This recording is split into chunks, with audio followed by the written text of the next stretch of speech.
O'sh Qorasuv yo'li qurilishi boshlandi. Kengaytirish maqsadida yo'l chetidagi daraxtlar kesilib, qazish va tekislash ishlari olib borilmoqda. Bu yerda 10 dan ortiq texnika va ishchilar ishlayapti.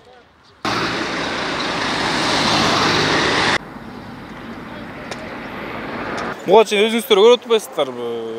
Өтө эле начар жолдор.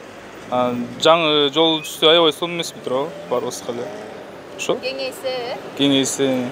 Кичинекей эки эле жол пробка боло берет постоянночу. А 4 жол болуп койсо кенен болот туурабы? Жакшы, кең болсо дагы жакшы.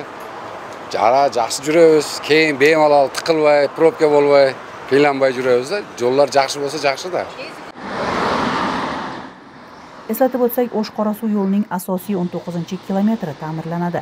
Loyihaga ko'ra ta'mirlash ishlari zamonaviy usulda amalga oshiriladi. Unga ko'ra piyodalar yo'lagi ostiga sug'orish ariqlari o'rnatilib, velosiped yo'lakchasi quriladi.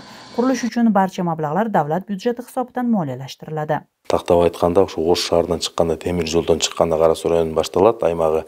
Ошол жол келип, Кара Суу шаарындагы Туратали базарынын аягына чейин, Саба айыл өкмөтүнө чейин салынат.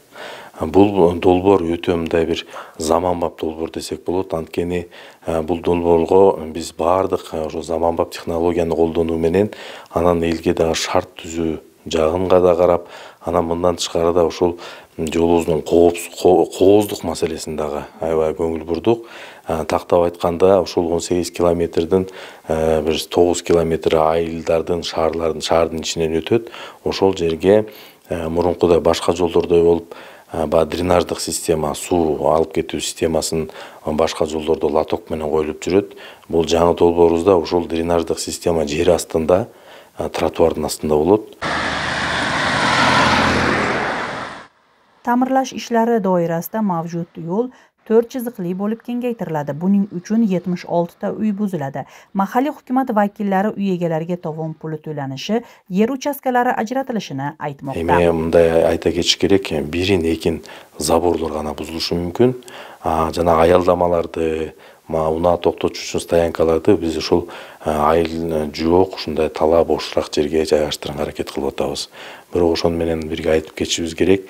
Кара Суу шаарында ошол райондук администрациядан өткөн жерден баштап ушул жол баягы ичкирип кеткен. Ошол жерде биз айла жок 76 үйдү бузууга мажбур болуп атабыз.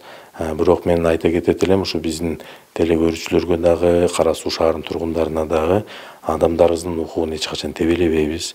Алардын кызыкчылыктары да биз үчүн өтө маанилүү. Ошон үчүн ушул бузулуп аткан 76 үйгө ошо Кара Суу шаарынан ыңгайлуу жерден жер компенсация берели деген маселени сүйлөшүп атабыз. Бүгүнкү күндө шаардык мэрия жергиликтүү кеңеш менен биргеликте ошол жерин даярдап, азыр ошол бардык процедураларды мыйзамга ылайыктуу кылып даярдап атышат. Qurilish 2026-yilning oktyabr oyiga qadar yakunlanib, foydalanishga topshirilishi rejalashtirilgan. O'sh viloyatidagi eng katta yo'l ekani aytilayotgan ushbu yo'lni yangilash zarurati anchadan beri muhokama qilingan. Avvalroq davlat g'aznasidan ajratilgan mablag' evaziga Mirzaki, Qoraqulja va Novqat Razzaqov yo'llari ham ta'mirlanib, foydalanishga topshirilgan edi. Umida Mirzabayeva, Imxon Siraliq, A'zam Buzrikov, O'sh.